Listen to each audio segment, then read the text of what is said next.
Olá, tudo bem? Estamos de volta aqui no programa Pontuando com um assunto interessante. Normalmente eu não falo no nosso programa aqui, na nossa série do Pontuando, seja no podcast, seja na área de ciência, seja na área de meio ambiente, cidadania sustentável, sejam os especiais do Pontuando, que são inúmeros. Normalmente eu não toco em assunto específico de política. E hoje também não tocarei especificamente no assunto política, mas o redunda que o foco do assunto vai resvalar lá na política. Por quê?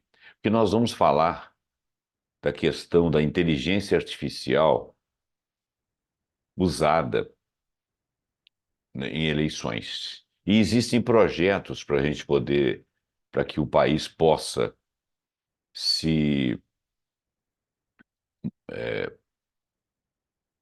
cumprir algumas metas de proteção ou se munir de leis e que sejam leis essas que sejam alvo da segurança das informações, principalmente a respeito das eleições. E nós estamos no ano de eleição. Sem mais delongas, eu vou ler dois artigos. Um do portal Outras Palavras, que costumeiramente leio artigos aqui do Antônio Martins, eu gosto muito desse portal, e o outro do Correio Brasiliense, onde um articulista falou algo. é, é, Ele é um especialista, né? Mas ele falou, ele deu a opinião dele, mas ele falou algo dentro da especialidade dele. Desculpa. Então, sem mais delongas, vamos ao texto, aos dois textos, né? Para que a gente não tenha demanda de tempo. Eu vou ler o texto aqui comentando e passo do primeiro para o segundo texto e finalizamos para que o vídeo não fique longo. Então, olha bem, nesse portal Outras Palavras, um artigo do próprio Antônio Martins, que é o articulista mor aqui de Outras Palavras, a pergunta é: o que ameaça as eleições de outubro?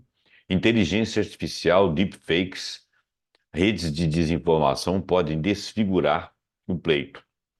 Regulamentação proposta pelo TSE é frouxa. Tecnologias que ajudariam a revolucionar a democracia estão prestes a devastar o espaço público. Essa reportagem, ela foi escrita, foi transcrita para Outras Palavras em 16 de janeiro de 2024, poucos dias atrás. E a outra reportagem, que é Democracia em Risco, a ameaça invisível das IAs, ou seja, da inteligência artificial nas eleições brasileiras, foi escrita pelo especialista Marcelo Senise. Ele está caracterizado aqui dentro do Correio Brasiliense como opinião e foi escrita e aqui publicada em 5/12, ou seja, 5 de dezembro de 2023. A diferença de mais ou menos um mês, por causa exatamente desse projeto. Bom, eu vou ler primeiro a do Outras Palavras e depois esse aqui do Senise. Primeiro é do Antônio Martins e a outra do Senise. O nosso título aqui vai ser Inteligência Artificial nas eleições, tá? Ou um título similar que eu estou bolando aqui agora. Mas vamos lá.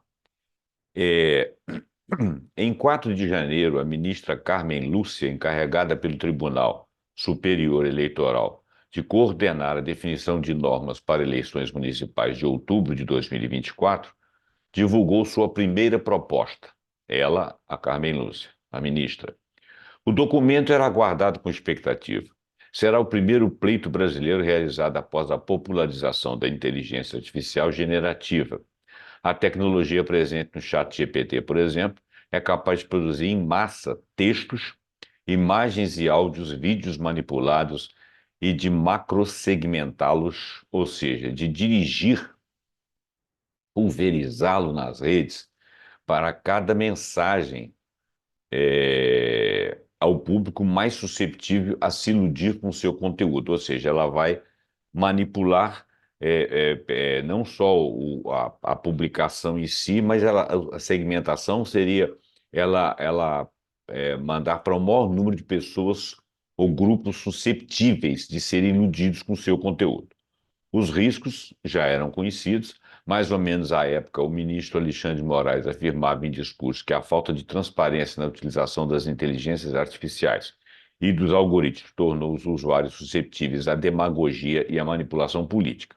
E o atual presidente Lula, escrevia em artigo no Washington Post: a erosão da democracia é exacerbada pelo fato de que as fontes de notícias da população e as interações sociais são mediadas por aplicativos concebidos para o lucro, não para a coexistência democrática.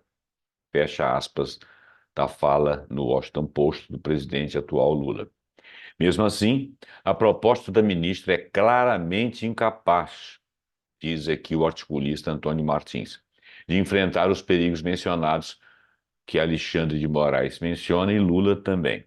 Avalia o antropólogo Rafael Evangelista, pesquisador LabJOR Unicamp e conselheiro do Comitê Gestor da Internet, CGI, da Internet Brasileira. A minuta de Carmen Lúcia, da ministra, será debatida em audiência pública, marcada para 25 de janeiro, ou seja, eu estou gravando esse programa hoje no dia 24 de janeiro, então vai ser amanhã, dia 25 de janeiro. Você não necessariamente vai ver esse programa hoje, talvez o veja amanhã. Sua primeira, mas não única insuficiência relaciona-se aos novos desenvolvimentos da própria inteligência artificial generativa. Em junho de 2023, num artigo provocador, traduzido por Outras Palavras, esse portal que eu estou retirando essa reportagem, os pesquisadores norte-americanos Lawrence Lessig e Arshon Funk chamavam atenção para este desafio. Os novos sistemas podem criar em massa narrativas falsas, notícias, memes, postagens para redes sociais. E não apenas textos. É possível emular imagens, vídeos ou vozes de pessoas reais, discursos falsos, entre aspas, pronunciados por um político, por exemplo, obviamente com uma imagem falsa dentro da IA generativa, são chamados de deepfakes, ou então gerar sem limites, com base apenas em scripts, entre aspas, noticiários inteiros em vídeo, com múltiplos personagens robóticos, mas que são idênticos a apresentadores humanos, inclusive podendo ter algum apresentador humano de algum telejornal muito conhecido, em que eles consigam colocar a figura da pessoa, daquele apresentador, com a sua voz. De qualquer etnia, pessoas de qualquer gênero e de qualquer idade, com quase perfeição. Para o assistente desavisado, e mesmo que a pessoa seja muito desconfiada, aquilo ali vai parecer muito real. Só não parecerá real para quem for um especialista da área que for esmiuçar a publicação. O que é difícil de você imaginar que vai ser feito sobre um conjunto de infinitas mensagens com vários deepfakes, né? Lessig e Funk, os dois articulistas americanos, alertam para a microsegmentação. Segmentação é você pegar vários grupos, vários setores e jogar aquilo ali. Essa micro seria realmente uma pulverização, quer dizer, você faria uma cobertura muito ampla em vários grupos susceptíveis a isso. Esse imenso volume de conteúdos falsos não será oferecido em massa ao público. Por meio da captura ou compra de dados sobre os indivíduos, a inteligência artificial permite dividir um determinado eleitorado em milhares de pequenos grupos e oferecer a cada um uma informação sobre assuntos que o preocupam para direcionar seu pensamento. A técnica é usada especialmente para estimular a rejeição ou a abstenção, no caso da pessoa não querer votar. Rejeição a um ou outro candidato, a um ou outro grupamento da eleição. Imagine divulgar entre as pessoas que cuidam de um parente acamado um vídeo em que um candidato zomba dos pacientes nessa condição do acamado. Você teria rejeição a ele, você ficaria com ódio dele, e ele não estaria fazendo aquilo. Aquele político, aquela pessoa retratada ali seria fake.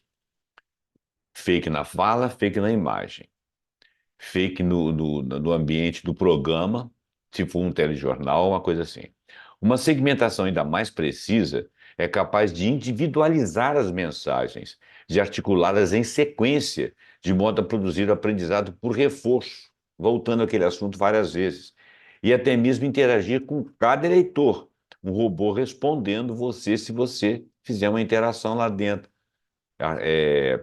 Se houver aquele fenômeno que eles chamam de engajamento, né? Dentro do engajamento, você começa a trocar mensagens ali, você e outros, o, o, com o principal ali que divulgou a mensagem, o robô, né? Mantidos por máquinas que simulam seres humanos, que eu chamei de robô. Os autores relacionam-se, os autores relacionam, esses dois autores, este fenômeno com a mercantilização das campanhas eleitorais.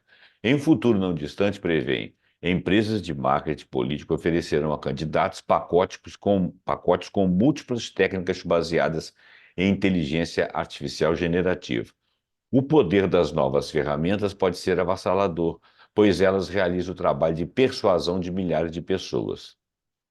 Como se fossem infinitos discursos sobre infinitos temas, setorizados, segmentados, pulverizados e com a capacidade de ter um sequenciamento e engajamento, interação.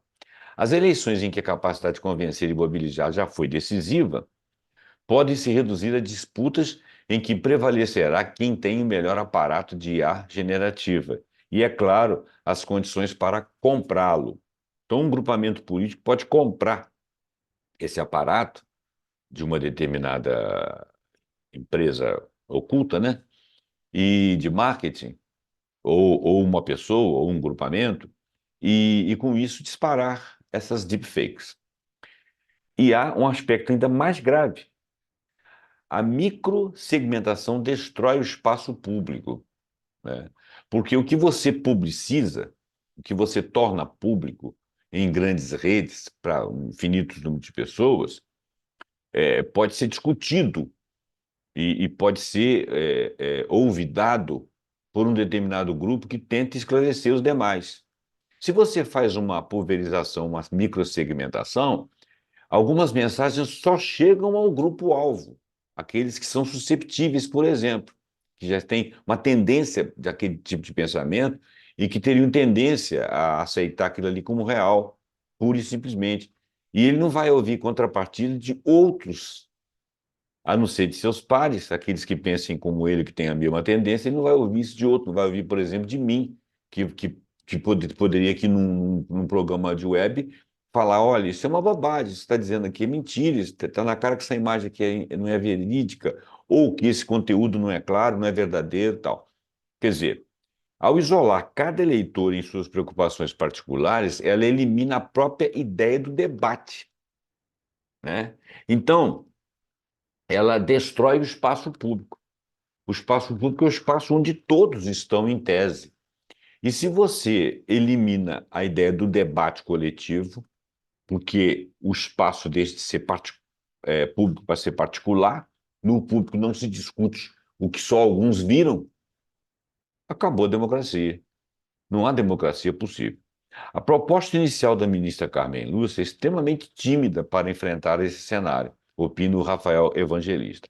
Ela estabelece uma única diretriz: as peças produzidas por inteligência artificial deverão conter alguma indicação de que foram geradas por meio dessa tecnologia. Isso não tem grande significado, porque você pode fazer uso da tecnologia artificial para passar o seu discurso público, natural, normal, que você faria diante das câmeras apenas por comodidade ou por recursos de imagens, de projeção de índices, de edição de texto, você utilizar a inteligência artificial generativa, até mesmo articular a imagem do candidato. em várias situações e tudo, mas desde que isso não seja mentira. Simplesmente dizer que aquilo ali é uma inteligência artificial que está fazendo, pouco significado tem, porque uns podem estar sendo absolutamente verdadeiros e outros absolutamente falsos, né? Então não se define que destaque terá o alerta, o que tende a torná-lo imperceptível para a maioria do público. O público não vai saber se aquela imagem é real ou não, que vem de inteligência artificial ou não, e não está ocupado disso. E uma outra forma de pensar também é que se você não tiver uma forma que a legislação consiga criterizar, colocar critérios para a disseminação dessas mensagens através de inteligência artificial, se você não tiver esse tipo de critério, e as pessoas começarem a desconfiar disso, porque alguns, como eu, estamos dando esse alerta aqui, como o Antônio, como o cara lá da Correio Brasiliense, como outros, você vai começar a não acreditar em nada. Ou tudo ou nada. Então, teria que se, e sem fazer esse alarde, teria que se conseguir que aquela, eu não sei como, não sou especialista da área, mas pelo que os especialistas estão falando aqui, que a mensagem seja muito bem, que as leis sejam muito bem estudadas de forma a conter aquilo que é falso, né? Não adianta, não apenas você ter lá, é, conter uma indicação de que foram geradas por meio de tecnologia. Eles podem colocar a indicação, você, alguém que está vendo, não entender que aquilo ali é uma indicação, e pode entender que aquilo é verdadeiro, independente de ser inteligência artificial. O problema é o conteúdo, né? Então, não se distingue os vários graus de intervenção por IA, o que pode equiparar algo banal e inofensivo, retocar o contraste, por exemplo, de uma imagem, né, à geração de um vídeo manipulador, por exemplo. Não se leva em conta os circuitos não oficiais, por exemplo, que estariam sujeitos à IA também, que seriam os grupos de WhatsApp. Um deles, porque existem outros, né? Signal e etc., que estão se convertendo com uma enorme rapidez na arena central das disputas eleitorais, menos do que os e-mails, os Instagrams, os Facebook e outras plataformas. É nessa última ausência que está o principal problema da minuta de Carmen Lúcia, pensa evangelista. Porque, independentemente do uso de IA generativa, as condições particulares do Brasil já criaram um cenário em que a desinformação vicejou e viceja e se multiplica sempre segmentadamente. O esquema sustenta-se num tripé. De um lado, há redes sociais extremamente populares, como o WhatsApp, usado por 197 milhões de brasileiros, ou seja, 89% da população, um índice quase sem paralelo no mundo inteiro, né? Do outro lado, plataformas como o YouTube, que oferece a possibilidade de monetizar facilmente conteúdos falsos, mesmo os de qualidade precária.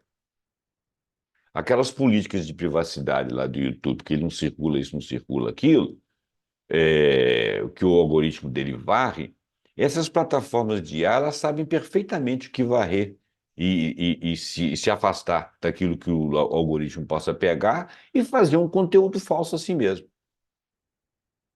né? E, por fim, uma sociedade com um alto índice de pobreza e subocupação, onde há milhões de pessoas ávidas por novas fontes de renda na forma de bicos que poderiam fazer bicos nesses vídeos, como já foi houve já levantaram esses dados aí. Eu próprio já fiz um conteúdo, um vídeo aqui, em que algumas pessoas eram pagas para vestirem um jaleco branco, falarem como enfermeiros, como coaches, como médicos ou como especialistas de outras áreas, e ganhavam um bico. Pessoas desocupadas precisam de dinheiro, vê alguém que procure outrem para poder fazer uma aparição num vídeo desse, para dizer um texto que não é real, dando segurança, dizendo-se senhor de uma titulação e dizendo a todos uma mensagem falsa, a tendência é se acreditar. A conjunção desses fatores cria um exército de possíveis produtores de conteúdos onde as campanhas eleitorais podem recrutar facilmente seus soldados. Na edição desse mês da revista Piauí, mês de janeiro, o repórter Pedro Panúzio relata em um caso extremo. A Rede Kuai, mantida por uma corporação privada chinesa, ela está interessada em disputar espaço com as suas concorrentes do Brasil. Ela compra agências especializadas em conteúdo que se sabe ser falso. A circulação desse material é artificialmente impulsionada pela própria rede Kuai. Entre as falsidades mais turbinadas, estava em 2022 as de cunho claramente do ex-presidente. Eu vou evitar falar o nome dele aqui, tá? A rede deles, o ex-presidente, o último que teve aí antes do Lula. Em especial as que questionavam a lisura das eleições e a lisura e a segurança das urnas eletrônicas. O público da plataforma concentra-se no Nordeste, no Norte e no Nordeste, e entre as classes C e D, dessa plataforma que eu falei. Eu estou até com medo de ter falado essas palavras aqui e o vídeo cair. E eu próprio, Zé Roberto, muitas vezes vi nessa plataforma mencionada, que é vizinha ali do TikTok, inclusive de nacionalidade, o TikTok também é chinês, mas o TikTok ele tem uma performance muito melhor, uma penetração melhor e tem sido uma boa plataforma, inclusive de pesquisa. Tem sido. Aparece uma coisa ou outra errada lá, aparece uma coisa ou outra política lá, mas não chega a ser um assunto assim mal feito, mal elaborado e que fala qualquer besteira. Nessa outra rede, a Quai, eu tenho visto coisas que você de cara bate o olho e vê que aquilo ali não tem chance de ser verdade.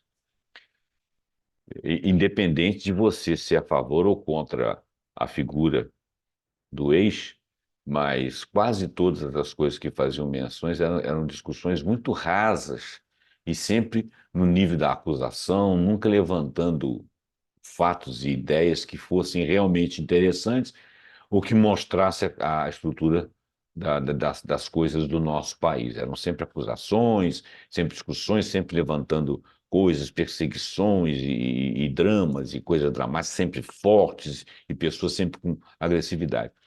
E quase sempre eu pude constatar que eram mentiras e outras eu não me preocupei, me ocupei de saber se há. Bom, o público da plataforma concentra no Norte e Nordeste entre as classes C e D. Entre as classes C e D são as classes de pessoas com menor poder aquisitivo e às vezes um pouco menos de estudo, às vezes, não sempre. Norte e Nordeste, porque além de ter mais pessoas susceptíveis, são pessoas, é um público muito do, do, voltado a candidatos mais progressistas e, e que são vistos como ignábeis, ignaros, são vistos como mais fácil de convencer. O que não é bem verdade, não, porque o nordestino é muito inteligente.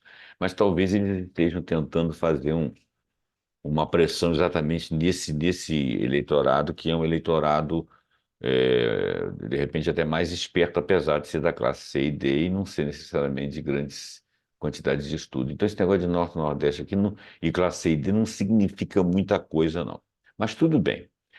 O caso do Quai é extremo, por envolver busca ativa de conteúdo falso por uma empresa estreante num mercado em disputa acirrada. Mas nas redes mais estabelecidas, os algoritmos cumprem sem alarde idêntico papel.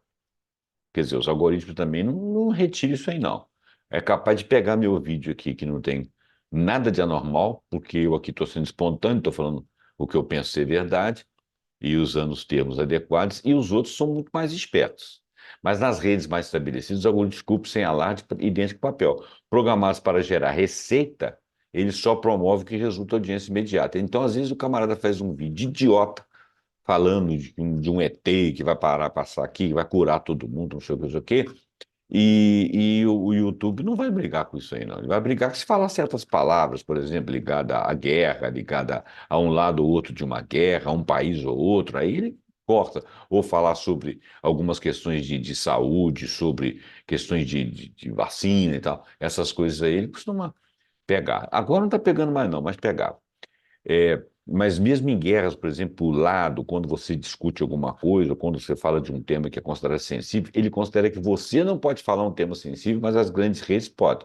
Então, os vídeos delas estão lá, falando as palavras que querem falar, dizendo verdades ou não verdades, e você, às vezes, não tem esse direito, esse papel, porque eles ficam monitorando, o algoritmo fica te caçando. E eu não entendo bem como é que funciona isso. Bom, eles são programados para gerar receita, eles só promovem o que resulta em audiência imediata. São insensíveis a conceitos como veracidade, relevância dos conteúdos, ética jornalística, qualidade de informação, estética dos textos. Isso é verdade. Aquilo é um algoritmo, ele não tem essa ética. A empresa que criou aquilo não tem essa ética. A empresa que criou aquilo, ela retira certas coisas para não ser processada ou porque não interessa a certos grupos que dão dinheiro a ela, né?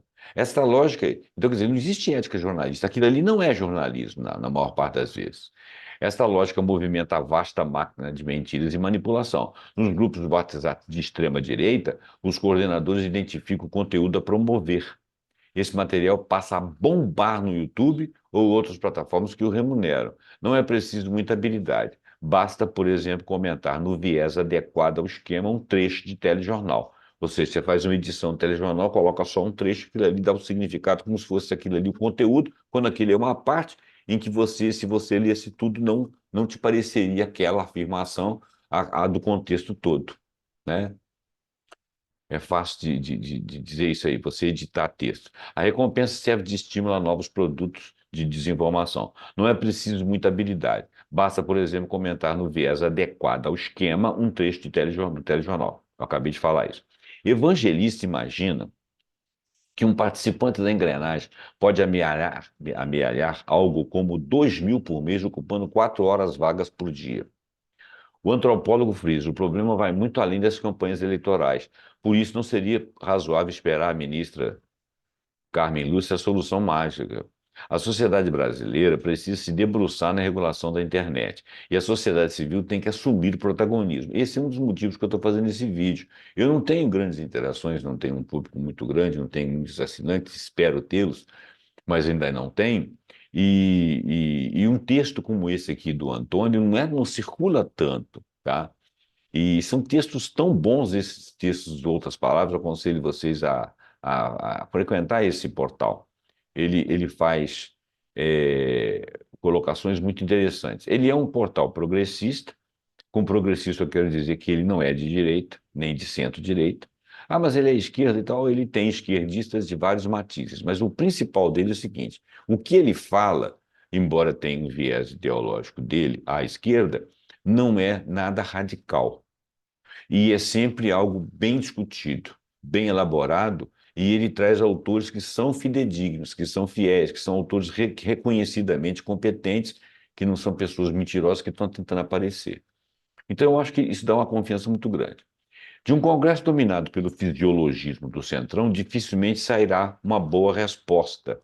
Então, as redes sociais, nós temos que começar a ocupar esse papel, nos autogovernar, tentar influir nos governantes. A tarefa pode parecer árdua, dado o enorme controle que as Big Techs passaram a exercer na última década sobre a internet. Como desafiar o Google ou o Meta? Mas é algo relacionado ao próprio resgate da democracia. Por isso, há muita margem para a imaginação política. Ao contrário do que hoje ocorre, as novas tecnologias poderiam propiciar formas de participação muito mais efetivas de que apenas depositar um voto em uma urna de tempos em tempos. Ou seja, a participação nossa no dia a dia, na política do dia a dia, como não apenas você ir lá e votar e depois ficar esperando que esse cara que você votou faça aquilo que você imaginou que ele ia fazer ou que ele disse que ia fazer. Imagine um orçamento participativo em que os cidadãos de um determinado território visualizassem em grandes telas os projetos de obras previstos para a sua região e decidissem sobre eles. Isso seria mais mágico, maravilhoso. Ou a possibilidade de acompanhar pela internet como cada deputado atuou ao longo de uma determinada jornada, os votos que deu, as articulações de que participou, as opiniões que manifestou nas comissões, os lobistas que se reuniram com ele, ou a elaboração das leis apoiadas pelo sistema Wiki, que incorporassem os conhecimentos de milhares de pessoas sobre determinados temas, né? Às vezes você está discutindo um tema lá. E as pessoas que estão discutindo esse tema lá no parlamento, lá, não estou chamando ele de ignorantes, mas ignoram especificamente, principalmente aquele assunto, né? Seria a hora de. Mas aceito opiniões de lobistas que são interessados numa determinada coisa e que não são necessariamente entendedores. O ideal seria que a lei fosse apoiada nos sistemas que incorporassem pessoas que tivessem conhecimento de setores da sociedade, até estrangeiros, que dessem opinião sobre determinada coisa em que nós pudéssemos tentar formular nossas leis baseadas em conhecimento para nós com conhecimento específico de um determinado local, universidade, faculdade, instituição brasileira ou estrangeira, mas trazida aqui para dentro do bojo da solução dos nossos problemas específicos. Hoje há meios para tudo isso. No entanto, nos debatemos com a ameaça de degradação completa da democracia, com base nas mesmas tecnologias que poderiam ajudar a reinventá-la. A internet ela poderia propiciar um imenso espaço democrático. E, no entanto, está cheio de bandoleiros nesse espaço. É cheio de possibilidades e perigos à vida, em termos de crise civilizatória. Vamos passar, então, agora para o segundo texto do Senise, Democracia em Risco, Ameaça Invisível das IAs nas Eleições. Ele chama atenção de outras coisas e eu gostaria de ler. Há um perigo latente na disseminação de informações distorcidas e deepfakes durante o período eleitoral. A IA generativa tem esse poder único de fabricar conteúdos falsos tão reais que é assustador. Bom, nós vamos redizer, refalar algumas coisas aí que já foram ditas aqui no programa, mas vamos ler para a gente não perder tempo. Nesse turbilhão político que atravessamos, há uma sombra sinistra pairando sobre nossas eleições. Uma ameaça sutil, mas terrivelmente real, crescente domínio da inteligência artificial. Tá, como especialista em marketing e inteligência artificial, ele, Senise, e com um coração preocupado que levanta a bandeira de alerta para os perigos que estão sendo desconsiderados em nossas conversas públicas e nas estruturas legislativas. A falta de regulamentação representa um perigo iminente à essência de nossa democracia. Em um país tão vasto em diversidades políticas e sociais, a inteligência artificial já se insinua no palco principal das eleições. As estratégias políticas são meticulosamente adaptadas, usando algoritmos e minúcias dos dados para criar uma ilusão de personalização. Parece inocente à primeira vista, mas esse excesso de personalização gera bolhas, isso é verdade, onde os eleitores são cercados, eu diria até cerceados, apenas por informações que ecoam as próprias crenças, reforçam aquilo que você já tem tendência a pensar. E você só se comunica dentro da sua bolha. Então, tudo reforça. Aí você vira para o cara e fala assim: você não está vendo? Você é ignorante. Ele é ignorante daquilo que você manipuladamente aprendeu como verdade. Então, como você vê que ele não sabe aquilo, sabe entre aspas, ele não tem o mesmo conteúdo da sua mentira que você toma como verdade, você acha que ele é ignorante. Aí fala que o cara é ignorante. Você não está vendo, você é cego, né? E fala que ele está sendo manipulado quando ele está sendo manipulado. E isso acontece dos dois lados, é óbvio, né?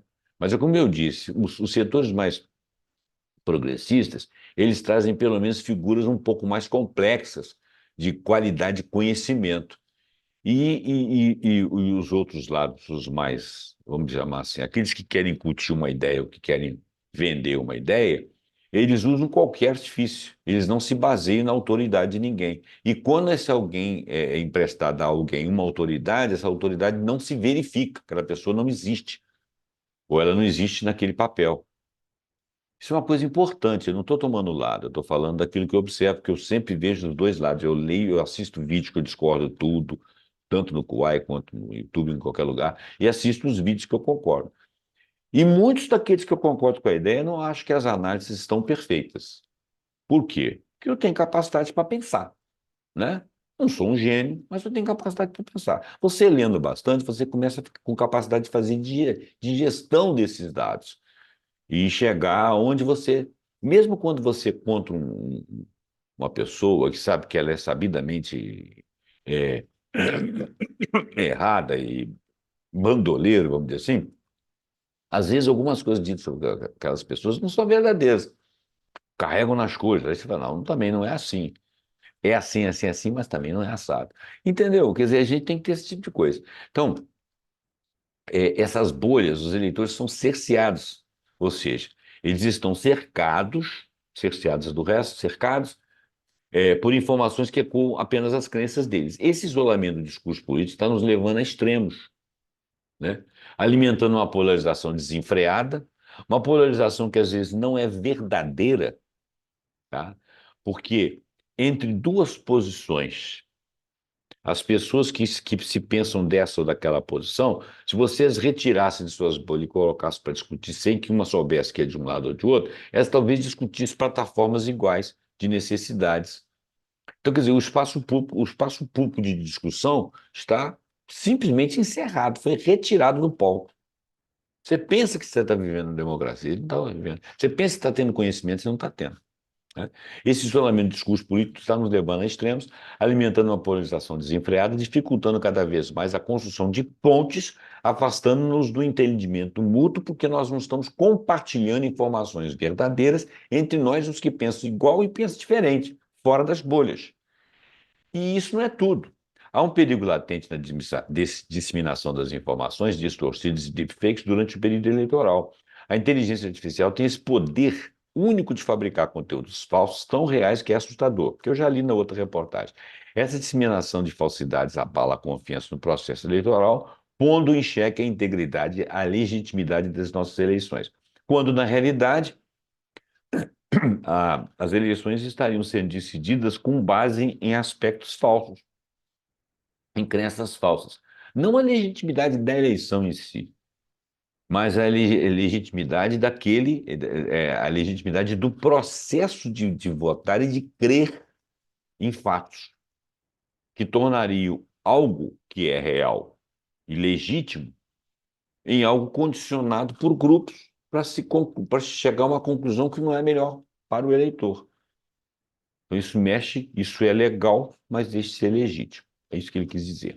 Recentemente, durante o depoimento de Sam Altman no Senado americano, em 16 de novembro, último, o CEO da OpenAI, a empresa de inteligência artificial, expressou profunda preocupação com os desequilíbrios resultantes do uso desenfreado da inteligência artificial nos processos eleitorais. Ele, o CEO da OpenAI. Isso soa Sua voz, desculpa, sua voz ecoa alertas sobre os riscos iminentes, destacando o potencial destrutivo que essa tecnologia carrega consigo. Seu testemunho é um sinal alarmante sobre como a manipulação da informação através da IA pode desencadear consequências desastrosas para a integridade, a legitimidade dos processos democráticos em todo o mundo.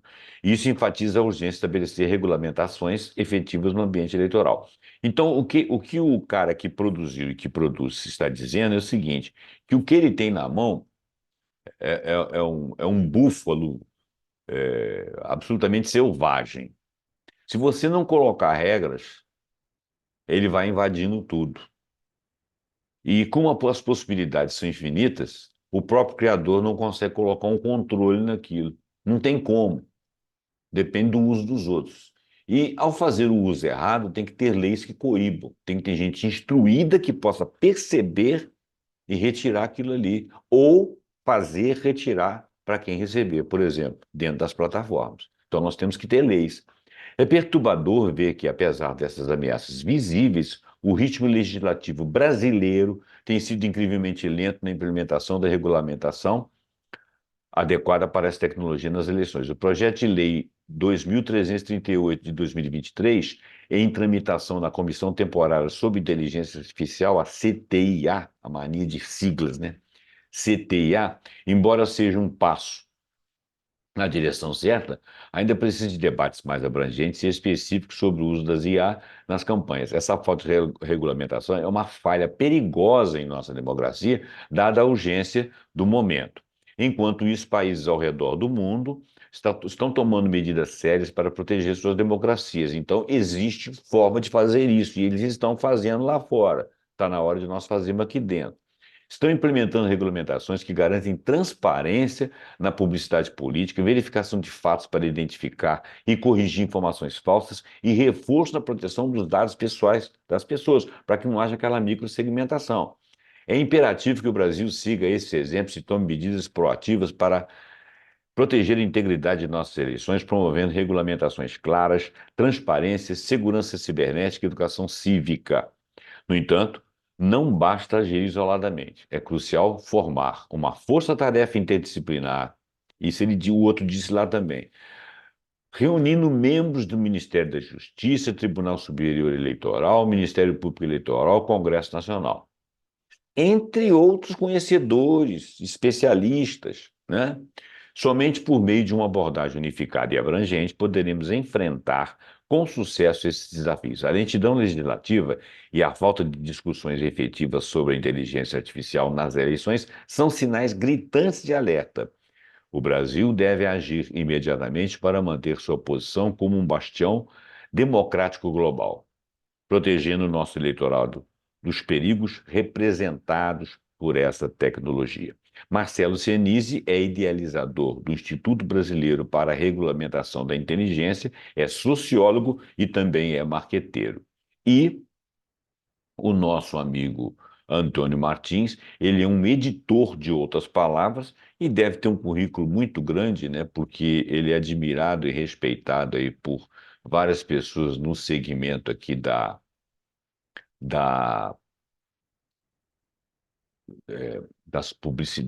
das reportagens, né? Das publicações, dos jornais, dos editoriais. Bom, gente, espero que o vídeo não tenha ficado muito grande. A ideia é que você jogue esse vídeo para frente, para que as pessoas possam ler nessas plataformas, até se aprofundar mais nesse tema. Existem muitos outros temas, se você jogar no Google aí, existem muitas outras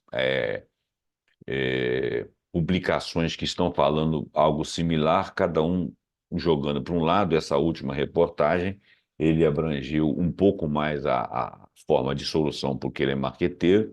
O Antônio Martins, lá no Outras Palavras, fez uma análise baseada em fatos mais jornalísticos. Nele, ele foi um pouco mais pesquisador, e o outro se ateve mais à sua área de marketing propriamente dito, mas ambos falaram o seguinte: precisamos tomar posicionamento, precisamos de ir atrás daqueles que conhecem, daqueles que já fizeram, reunir uma quantidade boa de pessoas, inclusive nós, cidadãos, e tomarmos pé da situação e fazermos a coisa melhorar, para que nós não sejamos surpreendidos aí, sempre sendo dominados e manipulados.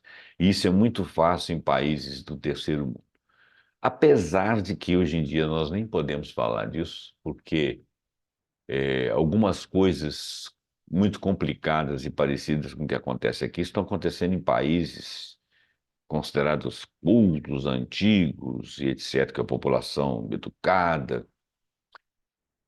É muito fácil enganar até mesmo os sábios. É só você dar para eles só informação falsa, não permitir que ele contraponha com nada. Que ele dependa apenas de desconfiar daquilo. Das duas, uma, ou ele perde confiança e não acredita em mais nada, ou ele acredita naquilo e passa a achar que o mundo afundou, mas que é aquilo que é a verdade. Bom, passa esse vídeo para frente, assine o nosso canal, deixa seu comentário, aperta o sininho para que você seja avisado toda vez que nós tivermos um vídeo novo. Ajuda a gente aí. Muito obrigado. Até o próximo programa, pontuando com algum assunto que nós acharmos muito interessante e que você também. Obrigado. Até lá.